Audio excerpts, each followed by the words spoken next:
So, good morning, friends.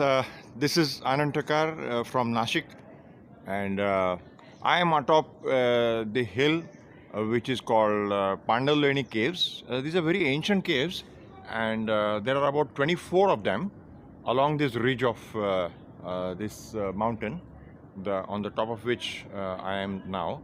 And the one you are seeing now is the first one, and this is the second one. So, what I'm going to do is I'm going to just walk around this path and take pictures inside, because then the video will be too big. And this is all rocky hill, and, and I think the caves are inscribed. Uh, they are carved, the stone carved inside in this mountain, just like you find in Aurangabad, Ajanta caves, and also Verul caves, Leni as they call it. Okay, and this is a lovely flora and fauna around. This hill is uh, almost the height of Parvati Hill in Pune. I'm referring to Parvati Hill because, I'm born and brought up in Pune, and but then the flora and fauna is much, much more than in Parvati. So what you see is Ambad industrial area, and while going down also I'm going to kind of show you. So this is where I'm going to start. This is cave number 2. A lot of people come here to climb this hill in the morning, and also the visitors. Okay, so I'll go inside and then go to the next cave. Okay, so friends, because I have lesser time, probably I won't be going inside each one of them. I thought I'll just, walk around to show you. What I find is mostly only few of them have inscriptions on the outside, like what you see at the top of these two pillars, and inside, of course, there are these prayer places. Okay, and a few places you find this Buddha stupa, and and mostly, it's very peaceful inside, of course.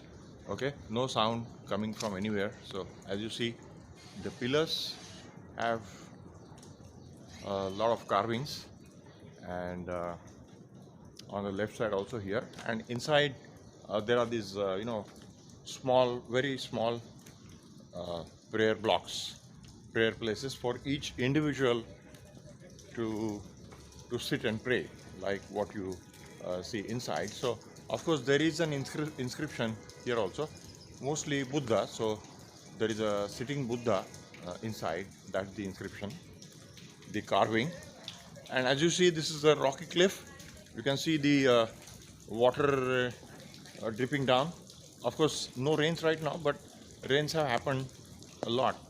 And from the top of the hill, water is dripping down. So this is all black rock. I mean, I'm not a rock expert, but what I find is, so this is all a rocky cliff on which they have carved. So there's now, of course, the staircase must be made in later dates, perhaps by Archaeological Survey of India. And here, if you can see, there is this Buddha and his disciples' carvings here. Okay, let me go to the next ones. So here, the next group of caves start. In fact, the Archaeological Survey of India, they have given a scan code which actually gives a lot of information, detailed information on each of these. So obviously, I won't be able to describe that unless each of us can go through the information. So here, this is very nice. You can see all the pillars carved out from this rock, and there is the stupa, the Buddha stupa as they call it, and the prayer place. So mostly I think these pillars they must have kept so that they would have thought of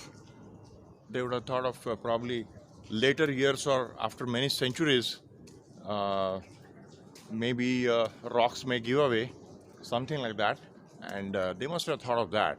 So at the entrance of each of them, you find pillars, and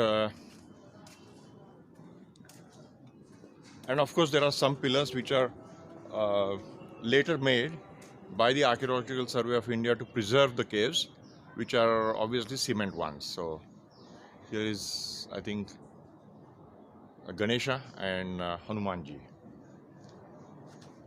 Okay, very nice flora and fauna around, and you see the Mumbai Agra highway down there. You may not be able to see it clearly in this video. A few dots towards the mid left of the screen, some vehicles, some dots are passing to left and right, so mostly left. So that's the highway. Okay.